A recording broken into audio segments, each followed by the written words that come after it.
Hello to all lovers of scary stories. In today's video, I've searched and found 3 scary stories to help you fall asleep or just chill. Don't forget to subscribe and like the video. That will help me a lot. Comment down below from where you watch and what time it is. Back to the video. In 2019, I moved into a small top-floor apartment in an old building in Tacoma, Washington. It was cheap, quiet, and just strange. You could feel it in the walls, like the place had a memory. The landlord, Doug, was quiet, older, smelled like cigarettes and something rotten.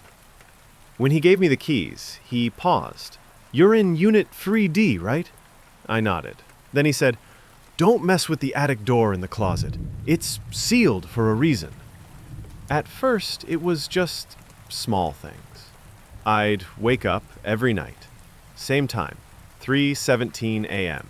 No dreams, no noise, just this jolt, like something touched me. Then I started hearing whispers from inside my closet. A woman's voice, faint, like it was behind the walls, saying things like, "He doesn't know. Keep watching. Don't let him leave." That's when she started showing up. A woman with no eyes. Every night, she stood at the foot of my bed, silent, reaching toward me. One night, I woke up and she was really there. That morning, I noticed the attic tape had peeled away. I should have left. Instead, I bought a crowbar. That night, I pried it open. Inside, a tiny attic space. A rotting mattress in the corner. Deep claw marks on the floor. And on the wall, written in black, "Stay." I sealed it back up with duct tape and nails. But then, the phone call started. Blocked number, 3 a.m. I answered, breathing, then silence. Then, a whisper. "He saw." That's when I found videos on my phone. Clips of me sleeping. Ones I didn't take. In some, there was a figure in the corner of the room. In one, she was standing right over me. I called a paranormal investigator. He walked the apartment with a cross and a reader. When he got to the closet, the meter spiked. He turned to me and said, "She was sealed in here, but now she's awake." We did a cleansing, prayers, holy water. 3 nights later, he disappeared. I found his business card shredded under my bed. I moved out that night, left everything. As I locked the door, I saw words scratched inside the peephole in what looked like ash. "She knows your name now." Months later, I got a call from a private number. I answered. All I heard was a whisper, "Come back." If you ever find yourself in Tacoma and you see a red door on 9th and Jefferson with a "For Rent" sign on Unit 3D, don't go in. And if you do, don't open the attic.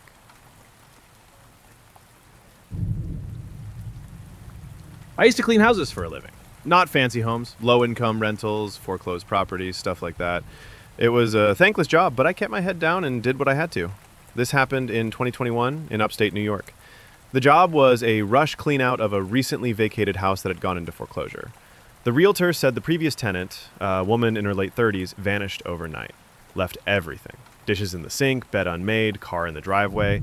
I didn't think much of it. People walk away from their lives all the time. But the moment I stepped inside, I felt something was off. Day 1, the mirror. The house was average. 2-bedroom, drafty, smelled like mildew and dust. But what stood out immediately was a full-length mirror mounted in the hallway. Ornate, old, maybe antique. It didn't match anything else in the house, and it wasn't mounted flush to the wall. It was slightly tilted, like it had been yanked or shifted. I walked past it maybe 5 or 6 times that day, but every single time I could have sworn my reflection lagged behind. Just a fraction of a second, like it was catching up. At first I thought it was in my head, bad lighting, or maybe I was overtired, but by the third time, I started avoiding it, like turning my head when I passed, keeping my eyes low. It made me feel watched, not by something in the mirror, but from it. Day 2, something wrong. I came back early the next morning to finish the job. I tried ignoring the mirror, I really did, but around noon, I saw it. My reflection blinked, and I didn't. It happened so fast I thought I imagined it, but it was unmistakable. I froze. Then stupidly, I waved at it, and it didn't wave back. It just stood there, perfectly still, smiling. I backed away, left the house, sat in my car for almost 45 minutes, heart pounding like I'd just run a marathon. Eventually, I went back inside and draped a sheet over the mirror. I didn't touch it, just threw the sheet from a distance like I was trying to cover a wasp nest. That night, I had the most vivid nightmare I've ever had. The nightmare, I was in that hallway again. The sheet was gone. My reflection was there, but it wasn't me anymore. It looked like me, but the eyes were too wide. The mouth was slightly open, like it was trying to speak. And then it smiled. Slowly. I tried to run, but I couldn't move. I was frozen. It stepped forward, out of the mirror, and it whispered, "You're not real." I woke up screaming. Day 3, the woman. I wasn't planning to go back, I swear, but I needed the money. So I told myself I'd finish the job, ignore the mirror, and leave forever. The house was cold when I got there, freezing, despite it being summer. I checked the thermostat, 74, but I could see my breath. I walked down the hall trying not to look at the mirror, and then I noticed the sheet was gone, folded neatly on the floor in front of it. No one else had been in the house. Then I saw her, a woman, standing just behind me in the mirror. She wasn't there in the hallway, just in the reflection, watching me. Dark hair, pale skin. Her eyes were black. Not dark, black, glossy, bottomless. I turned to run, but my feet didn't respond. In the mirror, she stepped closer and smiled. Then she said, "Don't look away." I don't remember leaving the house.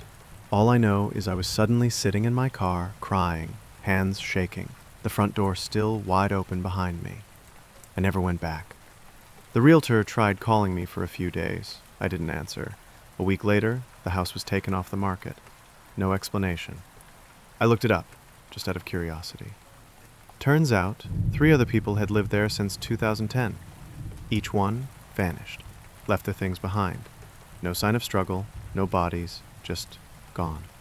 One of them was a man named Jeremy. The report said something that still gives me chills. House was cleared, no sign of forced entry. All doors locked from inside.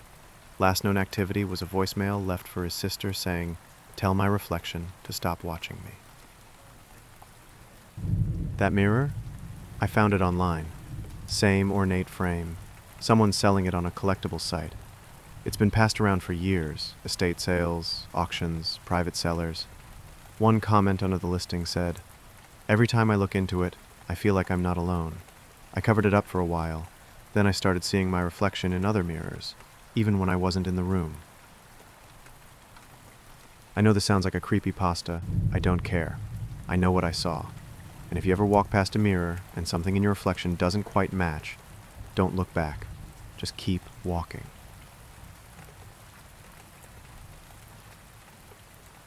I was hired to do overnight security for a commercial storage facility just outside of Pittsburgh. It was a low-budget gig, cameras covered most of the property, and all I had to do was walk the perimeter every hour and monitor the feeds in a little booth near the entrance. For the first 2 weeks, it was quiet, boring even. Then I noticed something strange about Unit 119. It was a Thursday night, cold, clear. Around 2:12 a.m., I was watching the monitors when something caught my eye on camera 4, the one facing the east row of units. A figure. pale, moving fast, like too fast. It darted between units 117 and 119, and then vanished. I rewound the footage, frame by frame. There was no one there before and no one after, just that flash of motion. And something that looked like bare feet. I went out to check, walked the row, nothing. The doors were all padlocked, no signs of entry. I chalked it up to tired eyes, maybe a bug on the lens. 2 nights later, around the same time, 2:14 a.m., I heard something through the booth speakers. See, each unit has a motion sensor inside, just in case a renter tries to sleep there. It happens more than you'd think. I heard a soft chime, meaning one of the units had detected movement. Then a voice. It was faint, like it was coming from far down a hallway. But this was an outdoor facility, no hallways. The voice was soft, hoarse. It said, "Let me out." I checked the screen. Motion detected in Unit 119. But there was no one there. I pulled up the last access logs. The unit hadn't been opened in 4 years. The next day, I asked the site manager, Dave, about it. He got quiet. "That unit," he said, "was supposed to be cleared out 2 years ago. The guy who rented it vanished. Never paid, never responded. We eventually just padlocked it and wrote it off." I asked if I could see inside. Dave looked uneasy. "No one's supposed to. There were complaints before you worked here. Other guards reported things. One guy quit mid-shift and never came back." "What kind of things?" "Crying, scratching sounds, whispering, all from inside the unit." He paused. "Last guy said he saw fingernail marks on the inside of the metal door." Of course I had to go check it out again. That night, I brought a flashlight and walked the rows until I got to Unit 119. I stood in front of it. Nothing happened for the first minute. Then I heard a soft tapping. From inside, it was methodical.